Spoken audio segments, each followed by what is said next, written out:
लगत हवे मटकवा के नीचे दाब दे अपने धोड़िया पे हमारे गड़ावा ना नजरिया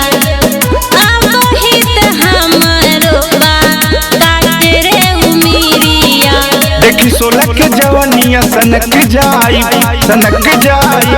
भइल बड़ी हम हुची हतरिए बाबू देखी के लोगवा मर जाई भइल बड़ी हम हुची हतरिए बाबू देखी के लोगवा मर जाई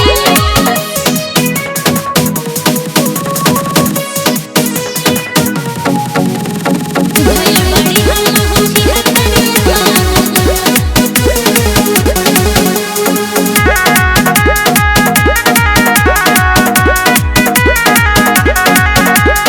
बाड़े गदाइल तोहर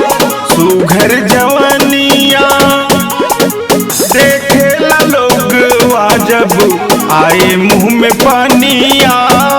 ए गोरी हमरे वैसे छिछोड़ा नाल पाबू हो मनवा के काबू में रखा बचल रह बाबू राइटर निया जवाबा देखा बेकाबू सिंगर बबलू के मनवा बिगड़ जाता भइल बड़ी हम हुची हतरिए बाबू देखी के लोगवा मर जाई